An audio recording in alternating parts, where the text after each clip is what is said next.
এক আলেম সাহেব তার স্ত্রীকে নিয়ে ট্রেনে করে কোথাও যাচ্ছিলেন। পাশের সিটে এক উচ্চ শিক্ষিত লোক এবং তার স্ত্রী বসেছিল। সেই লোকটির স্ত্রীর গায়ে বেশ খোলামেলা পোশাক। এক সময় সেই উচ্চ শিক্ষিত লোক আলেম সাহেবকে শুনিয়ে বলতে লাগলো, মোল্লারা তাদের বউকে আবদ্ধ করে রাখে, তাদের কোনো স্বাধীনতা নেই। তখন সেই আলেম সাহেব বললেন, ভাই আপনার ওই ব্যাগের মধ্যে কি আছে? লোকটি বলল, কেন? এতে আমার মহামূল্যবান জিনিসপত্র রয়েছে। আলেম সাহেব বলল, আপনি এগুলো ব্যাগের ভিতর কেন রেখেছেন?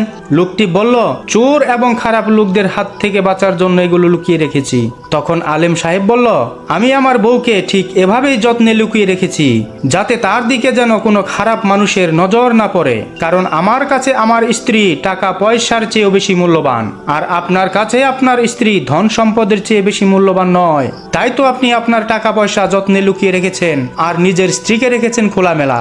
এই কথা শুনে লজ্জায় লোকটির মাথা নিচু হয়ে গেল।